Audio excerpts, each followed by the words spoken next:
and welcome to round 2 of the Parenting Roundabout podcast. I'm Terry Morrow, and I'm here with Catherine Haleko. Say hi, Catherine. Hi, Terry. Usually on this podcast, we talk about parenting issues, but once a week, Catherine and I like to get together to discuss TV, movies, books, and other entertainment topics because it's nice to talk about something other than parenting for a change. This week, we are going to finish off a West Wing two-parter with Election Night Part 2. But first, we're going to talk about Making It. Making It is a show that started last year. It's a competition for makers, people who do crafts mostly, or woodworking, or really all sorts of different things. And it's hosted by Amy Poehler and Nick Offerman from Parks and Rec, so of course automatically we love it.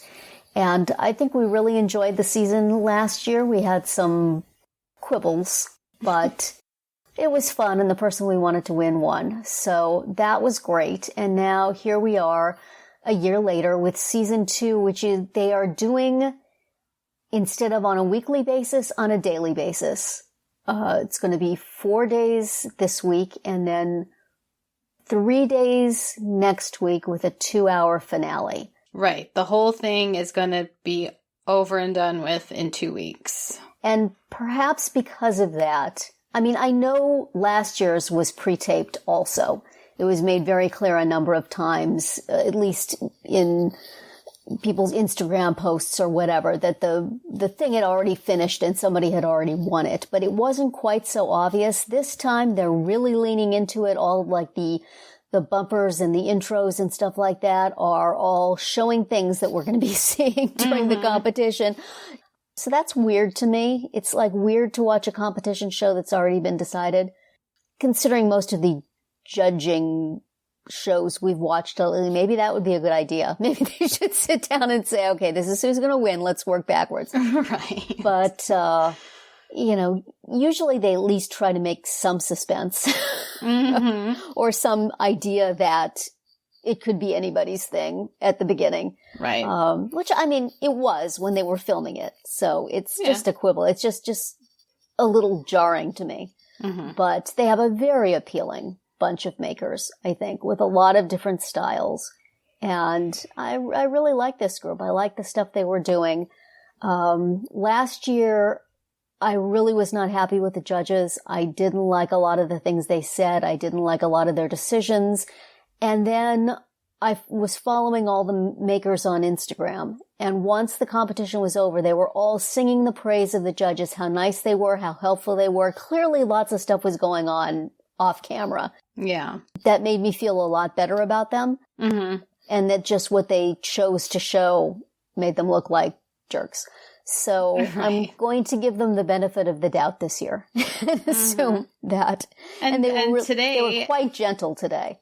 Yeah, I mean, they were very positive, I thought, in general.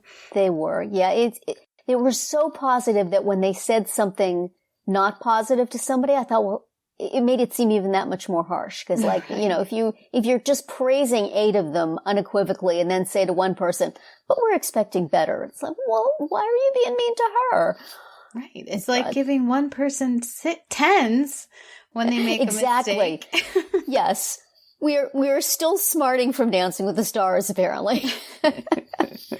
But the first challenge was very cute. They were all making different kinds of foods. I thought all of them were just adorable and very nicely done. Yeah. And very interesting. I was happy for the kid to win. There's a 19-year-old kid in this competition who is, excited to meet Amy and Nick as I would be, and just very cute and very sweet. I wish he hadn't played the bullying card on the first episode, but you never know how long you're going to be around. Right. There's only 6 episodes altogether. 7. Well, it depends how you 6, count it. 7, yeah. 7 or 8, depending on how you count the finale. Right. But I'm on team him. That's just to have the nerve to come into something like this at that age. Good for him. Yeah. So he won that first challenge. And then the second challenge was just to make something reminiscent of their childhoods, I guess. And one person made a credenza, and one person made a chair, and one person they made this giant shoe structure The kid made a lemonade stand. Those are big projects. Yeah, I'm like, they were huge. That seems, how much time did they have to do this? That seems impressive if and you're doing all of that. that they sent home, it was because she totally ran out of time. And, yeah, and it's she just bit off way more than she can chew. She could have done the same project on a smaller size, and she would have been able to finish it. Other people built furniture. Right. She couldn't attach a bunch of clothespins in the same amount of time. But it was like 5,000 clothespins. I mean, she could have. Yeah. This shows my complete lack of knowledge on certain things. It would seem to me like building a credenza or a chair would take a fantastic amount of time. Right. It would take more time than fastening even 5,000 clothespins. I loved, by the way, the fact that everybody was helping her at the end. Yes, that's great. One thing I like about this show a lot, that they seem to all help each other. Mm-hmm. That's a really fun part of it. And then somebody I guess the weaving takes time, but you put up a woven wall hanging next to, have I mentioned a credenza? It doesn't seem to be an equal amount of effort, but then again, I guess if you're a woodworker, it's, weaving something would take an incredible amount of effort. Right. Although woodworker lady has been doing it, she keeps mentioning she's only been doing it for a short while, so. Mm-hmm. And she's an engineer for her day job. Yes. Yes, these people have very interesting day jobs. Fighter jets. So of all the stuff, I mean, most of the stuff in the second challenge was really cool. Mm-hmm. Even the clothespin thing would have been really cool if she could have gotten it all done. Right. And the thing that won was fine. It was a room divider. It was cool looking, but yeah, I was a little surprised. I was a little underwhelmed by it. But apparently it may be one of those things that in person it looks more impressive than it does on TV. Mm-hmm. Maybe there were textures that didn't really come out. But she seems very nice. Happy that she won. But yeah, some of the other stuff was crazy impressive. Yeah. And yes. And the little robot thing, that was very cool. Yeah. They have a cool Instagram account, that guy and it's his wife, isn't it? Wife? I think it's his wife. I think so. Anyway, I enjoy. One thing I recommend to people, if you're watching Making It and you're on Instagram, follow all of the makers. It's really fun to see a lot of their stuff and see their personalities, and they're all so excited to be on this thing. And then afterwards you get to see, you get some behind the scenes stories about it. So that's something I did last year and really enjoyed it. And I'm doing again this year. So this was a good start. We're going to talk about it again next week after we've seen, I guess, 4 more episodes. Mm-hmm. And that will be interesting. Yeah. We'll have some ground to cover at that point. It's like you can come back for a second season, but get it done within 2 weeks. Right. I guess that's kind of a makery thing. Make a whole season in just 2 weeks. Go! And once again, lots of Nick and Amy cuteness. Mm-hmm. It seemed like a very produced hour of television, rather than sort of a scrappy, let's all try to build something. It's clear that they've had all this stuff in the can for a while, mm-hmm. so they can pace it and they can, show their clips and all that stuff. So right. It's very entertaining. I enjoyed it, and it's fun to. And Amy's got the overalls. Stuff. She's back with another wardrobe of overalls. She's adorable. Yes, they're both very cute. So, welcome back, Making It. From that happy fun show, we transition to The West Wing Election Night Part 2, which is like the saddest possible, yay, we won episode ever. Oh my goodness. Is. So much sadness.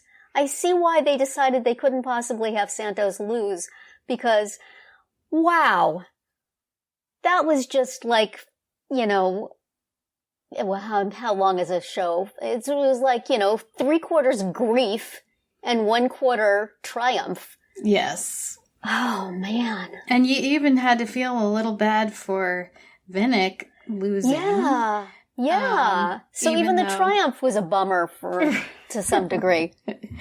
Right. So, yeah. And just barely there, sliver thin triumph, which only for the grace of Vinnick being an unrealistically upstanding politician. Right. Was it even a win? Yes. Most other ones would have been lawyering up. Right. And which not necessarily. They both already were. Yeah. I mean, not necessarily wrong to either. Yeah, exactly. Because it was very, very tight. And, the uncommon incident of the vice president passing away while people are still voting. Right. Is certainly might be open to investigation. But, wow. I watched this on Thanksgiving and I'm like, this is not a good holiday episode. This is an episode for watching in a dark room on a rainy day and just weeping openly. Oh, just every, Josh finding out and CJ hearing the news and being upset. And then you see Margaret. Oh, Margaret. And then CJ has to go tell the president. Oh, yeah. Twice. She had to tell the president twice. She had to tell him once that he was in the hospital and once that he... Right. And then Jed is calling people and... Oh, man. It was... and Josh... Donna telling Josh that he was proud of him. And oh, my gosh. The very last shot of the whole thing being a picture of Leo and... Yeah. I'm getting teary-eyed right now. I know. And I mean, Donna having to tell Josh... that Leo died, well, I guess she was telling him that Leo had a heart attack, but, after she had already had to tell him his dad died the last time they, had one of the last times they won something. It's just, man, stay away from Josh when he's doing well politically. Right. Exactly. You got the nomination. Oh, your dad died. Well, you got the presidency. Whoops, you got shot. Well, right. You won the presidency again, but Ouch. Wow. It was just so painful and so sad. As it should be. It was good that they didn't just sweep it under the rug. Oh, by the way, one of our actors died. We're not going to make much of it. But, right. We'll just do a behind the back shot of him raising his hands in victory. Like, no. We'll get a body double. Yeah. Yeah, it was hard to watch, but yet, of course, I really wanted to see what would happen and how they would handle it. Right. And, of course, the outcome of the election, which I pretty much knew. Yeah. But, they really did have me going for a while there. Like, maybe he didn't win, Yeah. They have it. It's so, so tight. So. Yeah, well, I had heard many times the story that's been mentioned a couple of times on the West Wing Weekly podcast of they were thinking of having Vinnick win. And then when John Spencer passed, they, as I said earlier, they couldn't have that happen too. They had to have, Yeah. So, but, whoosh. So tough. Yeah, and as they said on the podcast, it's almost like everything else from this point, like it feels like the show's over. Right. I mean, I know obviously they still have to have a funeral for Leo, so that's going to be next week or next time. Yeah. But that's going to be a big deal. But they almost didn't need everything. Well, I don't know what that is. The last three, I think there's Requiem and then there's three more after that. There's Transition, and then there's one that's Vinnick-centric, and then there's the Inauguration. There's Requiem, Transition, yes, The Last Hurrah. The Last Hurrah, that's the Vinnick-centric one. Institutional Memory and Tomorrow. Oh, okay, so there's four. And those are good episodes. And they have things in them, each one of them that I just adore. So you'll enjoy it. Good. I'm glad they took it all the way to the Inauguration. Okay. Because, I've watched the highlight reel that's on YouTube of all the good scenes from those episodes. Maybe the rest of it is terrible, I don't remember, but there's some good stuff that I can't wait to talk about. Good. But you got to leave it on a higher note than this one, though. Well, yes, true. Yay! The guy died, but he eked out a victory. Yay, West Wing. What's on next? And you can't figure the funeral is going to be the feel-good finale. So, no, certainly.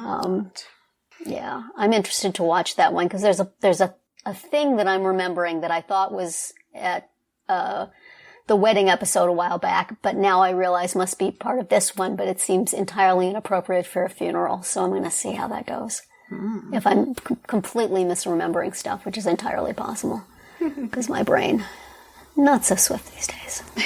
But, well, anything else we want to say about Election Night Part 2, but bummer. Yeah, bummer, but also, like you said, a little bit of yay. Yes, a little bit of yay, and, lots of emotion, which I guess is good. Right. And, you really felt for everybody involved in that. Yes. But they couldn't pay for Allison Smith to be standing there at the hospital. We just have to, at least they referenced Mallory. It wasn't like the wedding where the Bartlett sisters were... completely like they didn't exist. At least they mentioned her a few times. Oh, she just went down to get some coffee. Right.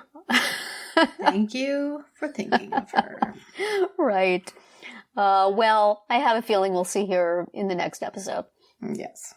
But next week, we will talk about the first full week of making it, and we'll have to wait for the next episode of West Wing, which is Requiem, as we've discussed, for the West Wing Weekly podcast to get there. They're having a big block of cheese, or little block of cheese episode between now and then, which perhaps we'll talk about next week. And maybe we'll find something else we want to talk about as the week goes by. But that is going to be it for our Round 2 today.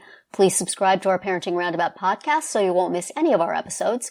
We have something new for you every weekday. As always, you can find recaps, links, and an opportunity to comment on our website at parentingroundabout.com. Goodbye, Catherine. Bye, Terry. Goodbye, everybody.